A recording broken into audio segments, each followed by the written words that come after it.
नमस्कार दोस्तों, आप देख रहे हैं न्यूज इंडिया फर्स्ट और मैं हूं आपके साथ रिया कुमारी।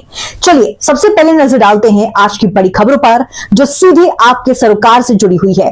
तो बिना किसी देरी के शुरुआत करते हैं आज की मुख्य खबर से। दिव्यांग मानवेंद्र सिंह ने रचा इतिहास। IES परीक्षा में 112वीं रैंक पाकर जिले का नाम रोशन। दिव्यांग मानवेंद्र सिंह ने अपने अदम्य साहस और मेहनत के बल पर इंजीनियरिंग सर्विसेज IES परीक्षा में 112वीं रैंक हासिल कर जिले का नाम रोशन किया है। कभी अपने पैरों पर खड़े होने में भी असमर्थ रहे मानवेंद्र आज अपने जज्बे और लगन के कारण समाज के लिए प्रेरणा बन गई हैं। मानवेंद्र की इस उपलब्धि पर राष्ट्र चेतना मंच सहित कई जनप्रतिनिधियों और सामाजिक संगठनों ने उनके घर पहुंचकर उन्हें सम्मानित किया। सभी ने उनके संघर्ष और सफलता को सराहते हुए उज्जवल भविष्य की शुभकामनाएं दी। शारीरिक रूप से कमजोर होने के बावजूद मानवेंद्र ने अपनी मानसिक शक्ति और आत्मविश्वास से हर बाधा को पार किया। उन्होंने साबित कर दिया कि दृढ़ संकल्प के सामने कोई भी कमजोरी टिक नहीं सकती। बताया गया कि मानवेंद्र ने नानी के घर रहकर पढ़ाई की और पहले GE परीक्षा पास की।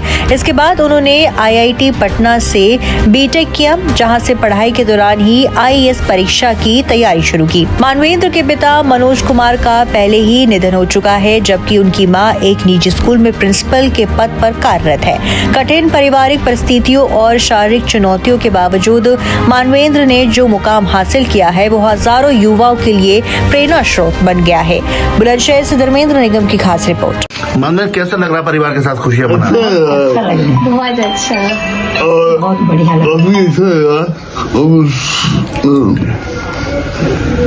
मजा आ रहा है? एंजॉय कर रहे हैं अपनी सफलता का? क्या नाम है आपका? मेरा नाम सर रेणु सिंह है। मैं saint RJ public school city branch की प्रिंसिपल हूँ। आज आपके बेटे ने IAS की परीक्षा पास की है और जबकि ये 50% डिसेबिलिटी भी है, तो किस तरह से आप इस ऊंचाई तक उन्हें पहुंचाया है? सर, सबसे पहली कृपा तो भगवान की है कि जो हमेशा हमारे और इसके साथ में खड़े रहे। दूसरी, हमने इनके लिए देखा कि ये क्या, इनके अंदर क्या खूबी है, कुछ ना कुछ गुण होता है, तो उस गुण को पहचाना।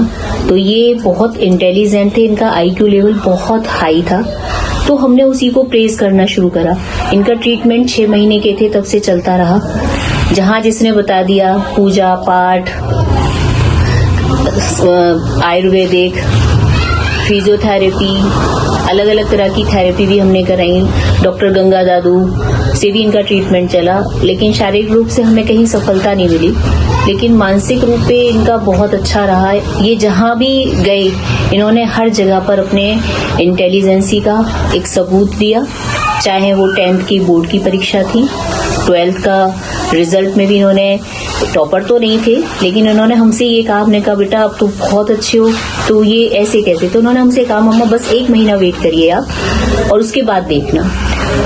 तो हमने क्या कि आप देख लेना, और सर इसने करके दिखाया। 1 महीने बाद इनकी फोटो बहुत बड़ी थी और जिन बच्चों ने 12th टॉप की थी उनकी फोटो छोटी छोटी थी, क्योंकि इन्होंने G एडवांस जो है वो क्रैक करा 63 रैंक में ऑल ओवर इंडिया। 2019 में ये करने के बाद में ये IIT चले गए। वहाँ इन्हें 1 साल प्रिपरेटरी किया गया, क्योंकि वहाँ इनसे पहले के बैच में ऐसे बच्चे छोड़कर चले गए थे बीच में। तो उन्होंने कहा कि मैम 1 साल हम देखेंगे, अगर आपका बच्चा सरवाइव कर पाता है तो हम आगे उसको BTech में डालेंगे। सर इन्होंने उस चीज को भी वहाँ पर प्रूव किया कि ये हमारे बिना वहाँ पर, जो बच्चे को हम खाना में खुद अपने हाथ से देते थे, इसने हमारे बिना वहाँ पर सब कुछ किया। अपने कपड़े धोना, सारी चीजें, सारी दिनचर्या। 4 किलोमीटर ये पैदल चल के भी गया है अपनी क्लासेस तक हॉस्टल से। फिर इन्होंने वहीं पर जो साइकिल ये कभी नहीं चला पाए, वहां जाकर इन्होंने साइकिल चलाना भी सीख लिया। तो ये भी अपने बात आप में, क्योंकि जो इस बच्चा अपना बैलेंस नहीं बना पा रहा है वो साइकिल पे बैलेंस बना जाए, ये भी अपने आप में बहुत बड़ी वो है। वहां पे भी अच्छे स्कोरर रहे हैं सर, अपने उसमें बैच के टॉप 10 में रहे हैं। और वहां के साथ साथ इन्होंने अपने इसका IAS का UPSC की परीक्षा का सफर जो है वो अपने लास्ट ईयर में शुरू कर दिया था।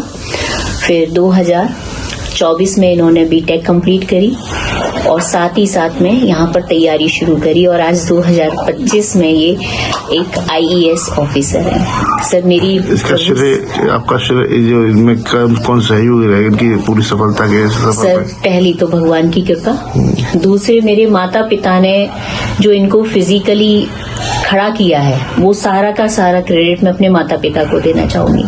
मेरे फादर 70 साल की उम्र में भी, क्योंकि मैं यहाँ ट्यूशन पढ़ाती थी, क्योंकि देखिए सर मनी की जरूरत सबको होती है, एक अच्छा खासा अमाउंट चाहिए होता है बच्चों को पढ़ाने के लिए। मेरे फादर इनको ट्यूशन लेके जाते थे, छोड़ के आते थे, वहां ठंड में ऐसी कड़ाके की ठंड में भी वो चाहे 2-2 कोट पहन के वहां खड़े रहते थे, लेकिन आज वो जहां भी होंगे मतलब बहुत खुश हो रहे होंगे, बहुत किया है उन्होंने।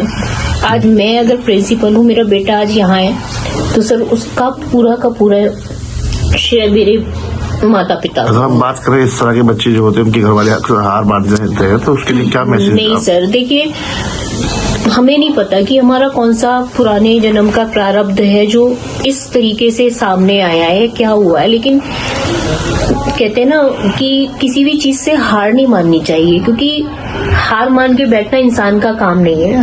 हम परमेश्वर की संतानें हैं, भगवान राम और कृष्ण के वंशज हैं, तो उनके जीवन में इतनी इतनी कठिनाइयां आई, उन्होंने हार नहीं मानी, तो हम भी उन्हीं के बच्चे हैं, तो हमारी भी स्ट्रेंथ उतनी है। तो जीवन से डर के सर नैया कभी पार नहीं होती, तो कोशिश करनी पड़ती है, तभी कहीं जाकर वो मिलता है। तो मैं उन सब माता पिता को मेरे हाथ जोड़ के ये विनती है कि अपने बच्चों की डिसेबिलिटी को आप उनकी कमी ना माने, उनकी कमी को उनकी ताकत बनाए, पहचाने वो किस चीज में अच्छा कर सकते हैं और उसे उनमें उनको आगे बढ़ने में उनकी हमेशा मदद करें।